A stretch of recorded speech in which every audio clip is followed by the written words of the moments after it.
कभी सोचा है कि क्या होता है जब किसी इंसान के अंदर से सहानुभूति महसूस करने की क्षमता ही खत्म हो जाए? जब वो किसी की आंखों में देखे पर उसे कोई इंसान नहीं, सिर्फ एक चीज नजर आए। चलिए आज समझते हैं कि विज्ञान इस दिमागी खालीपन के बारे में क्या कहता है। अच्छा, सोचिए जरा। आधी रात का वक्त है। घर में एकदम गहरा सन्नाटा पसरा हुआ है। इतना गहरा कि आपको अपनी सांसों की आवाज भी सुनाई दे रही है।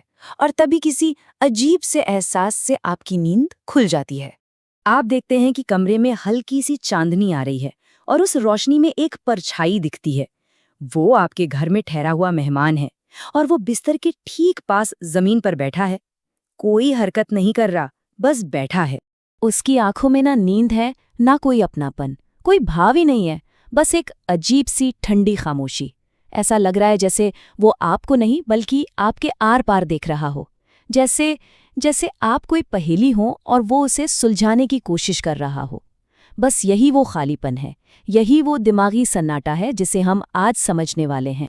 तो आज की हमारी पड़ताल में हम क्रूरता के पीछे के विज्ञान को देखेंगे, सहानुभूति के अलग अलग लेवल्स को जानेंगे, इस दिमागी अंधकार की जड़ें कहाँ हैं ये समझेंगे और ये भी देखेंगे कि क्या हम जैसे आम लोगों से भी क्रूरता करवाई जा सकती है। और हाँ, आखिर में हम ये भी बात करेंगे कि इस रोशनी की रक्षा कैसे की जाए। तो देखिए, वो रात वाले मेहमान की कहानी सिर्फ डराने के लिए नहीं थी। वो उस दिमागी हालत का एक चेहरा है जिसे हम और आप अक्सर बुराई या शैतानियत कहकर टाल देते हैं। मनोवैज्ञानिक साइमन बैरन कोहेन कहते हैं कि ये शब्द असल में हमें समस्या को समझने से रोकते हैं, क्योंकि अगर हम किसी चीज को बुरा कह देते हैं तो वो एक रहस्य बन जाता है जिसका कोई इलाज नहीं। पर सच तो ये है कि ये कोई कहानी नहीं, ये एक दिमागी हालत है।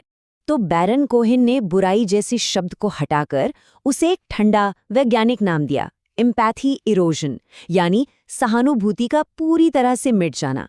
ये एक तरह का दिमागी अंधेरा है जहां दूसरों का दर्द, उनकी खुशी, उनका डर, ये सब महसूस करने की क्षमता बिल्कुल जीरो हो जाती है। ये वो हालत है जहां इंसान इंसान नहीं रहता। और यहाँ जो सबसे ज़रूरी बात है ना, वो ये है कि एम्पैथी इरोजन का मतलब नफ़रत या गुस्सा बिल्कुल नहीं है। अरे नफ़रत में भी तो एक तरह का इमोशनल कनेक्शन होता है। ये उस कनेक्शन का पूरी तरह से टूट जाना है। इसका मतलब है कुछ भी महसूस ना करना। सामने वाला इंसान आपके लिए इंसान रहता ही नहीं, वो एक कुर्सी, एक मेज़ या एक खिलौने जैसा बन जाता है। एक ऐसी चीज़ जिसे आप अपनी मर्जी से इस्तेमाल कर सकते हैं, तोड़ सकते हैं और फेंक सकते हैं बिना कुछ महसूस किए। हम सब अक्सर क्या सोचते हैं, यही ना, कि सहानुभूति एक ऑन ऑफ स्विच की तरह है, या तो किसी में है या नहीं है। लेकिन विज्ञान बताता है कि सच इससे कहीं ज्यादा कॉम्प्लेक्स और शायद ज्यादा खौफनाक है। असल में सहानुभूति एक ऑन ऑफ स्विच नहीं, बल्कि एक डिमर स्विच की तरह है। सोचिए, एक स्केल है 0 से 6 तक।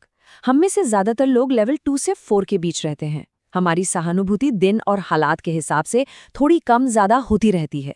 लेवल 6 पर वो लोग होते हैं जो दूसरों का दर्द देखकर सचमुच उसे महसूस करने लगते हैं। पर कुछ लोग इस स्केल के सबसे अंधेरे छोर पर होते हैं, लेवल 0 पर, जिसे साइमन बैरन कोहेन कहते हैं 0 डिग्रीज ऑफ एम्पैथी। इस स्लाइड पर जो लिखा है वो इस हालत की पूरी भयावहता को दिखाता है। 0 डिग्री पर मौजूद व्यक्ति के लिए हम और आप भावनाओं वाले इंसान हैं ही नहीं। वो चेहरे पर दुख देख सकते हैं, उसे पढ़ सकते हैं, पर उसे महसूस नहीं कर सकता। बिल्कुल वैसे जैसे कोई एक किताब पढ़ रहा हो। वो शब्दों को समझता है पर उन शब्दों का दर्द महसूस नहीं करता। और यही खालीपन उन्हें दुनिया का सबसे खतरनाक शिकारी बनाता है, क्योंकि शिकार करते वक्त उन्हें कोई पछतावा नहीं होता। तो सवाल ये उठता है कि ये दिमागी अंधेरा आता कहाँ से है? क्या लोग ऐसे पैदा होते हैं या उन्हें ऐसा बनाया जाता है? चलिए अब हम सहानुभूति के क्षरण के पीछे की मशीनरी को देखते हैं, यानी दिमाग, पर्सनैलिटी के प्रकार और इसके असली कारण क्या हैं। देखिए, हमारे दिमाग में करीब 10 हिस्सों का एक नेटवर्क है जिसे वैज्ञानिक दी एम्पैथी सर्किट कहते हैं। ये वो न्यूरल तार हैं जो हमें एक दूसरे के दर्द और खुशी से कनेक्ट करते हैं। पर उन लोगों का क्या जिनका ये सर्किट या तो पैदा होने से ही टूटा हुआ है या बचपन के किसी हादसे में शॉर्ट सर्किट हो गया है? उनके लिए ये एक डेड फोन पर बात करने जैसा है। जब वो किसी को दर्द में देखते हैं तो उनके दिमाग का वो हिस्सा पूरी तरह खामोश रहता है। इमोशंस उन तक पहुंचने से पहले ही कहीं गुम हो जाते हैं। अब यहाँ पर मामला और भी दिलचस्प हो जाता है। सहानुभूति के आप कह सकते हैं 2 हिस्से होते हैं। पहला है कॉग्निटिव एम्पैथी, यानी किसी की भावनाओं को दिमाग के लेवल पर समझना, और दूसरा है अफेक्टिव एम्पैथी, यानी किसी के दर्द को खुद महसूस करना, उसे शेयर करना। साइकोपैथ्स में अक्सर कॉग्निटिव एम्पैथी बहुत ज़्यादा होती है, पर अफेक्टिव एम्पैथी 0। वो आपकी भावनाओं को समझते हैं, लेकिन सिर्फ इसलिए ताकि वो उसे आपके खिलाफ और बेहतर तरीके से इस्तेमाल कर सके। वो समझ सकते हैं कि आपको किस बात से डर लगता है, पर उन्हें वो डर महसूस नहीं होता। रिसर्च में 3 मुख्य तरह की पर्सनालिटीज की पहचान हुई है, जिनमें 0 डिग्री ऑफ एम्पैथी पाई जाती है। टाइप पी यानी साइकोपैथ, जो अक्सर बेहद आकर्षक और निडर होते हैं पर अंदर से पूरी तरह खाली। टाइप बी यानी बॉर्डरलाइन, जिनकी सहानुभूति एक खराब बल्ब की तरह जलती बुझती रहती है। और टाइप एन यानी नार्सिसिस्ट, जो एक ऐसे खाली आईने की तरह है जिसे सिर्फ अपनी परछाई और अपनी ज़रूरतें ही दिखाई देती हैं।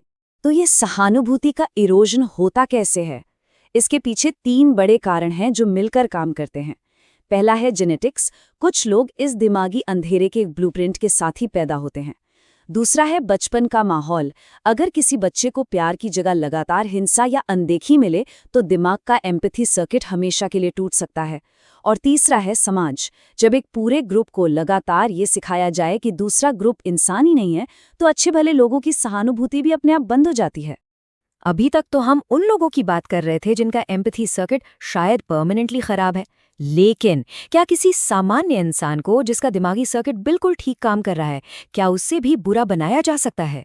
अब हम देखेंगे कि कैसे हालात हम जैसे आम लोगों को भी क्रूरता की ओर धकेल सकते हैं। स्टैनली मिलग्रम का मशहूर एक्सपेरिमेंट इसी खौफनाक सच्चाई को दिखाता है। इस एक्सपेरिमेंट में आम लोगों को टीचर का रोल दिया गया।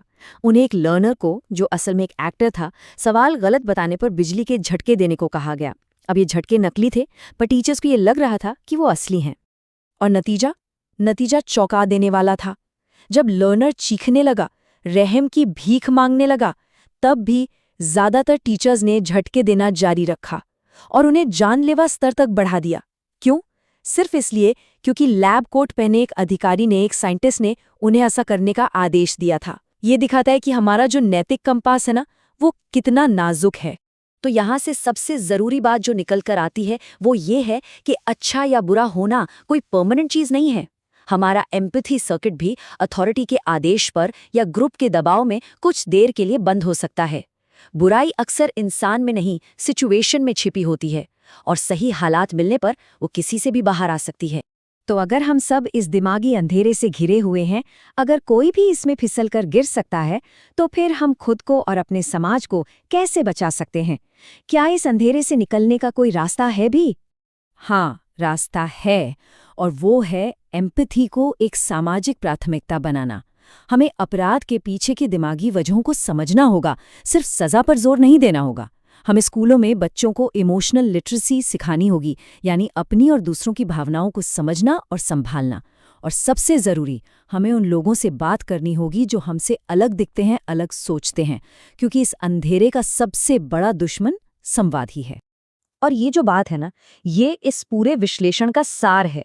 सहानुभूति कोई ऐसी चीज़ नहीं है जो बस हमारे अंदर है और हमेशा रहेगी। नहीं, ये एक बगीचे की तरह है।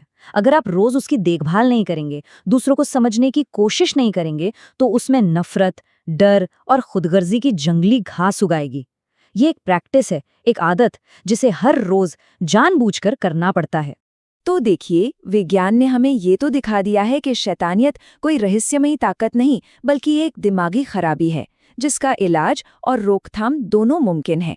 लेकिन ये हमें ये भी याद दिलाता है कि उस प्रयोगशाला का एक छोटा सा हिस्सा, वो एम्पैथी का डिमर स्विच, हम सबके दिमाग में मौजूद है। तो आखिरी सवाल बस यही है कि हम अपने अपने बगीचे की देखभाल कैसे करेंगे।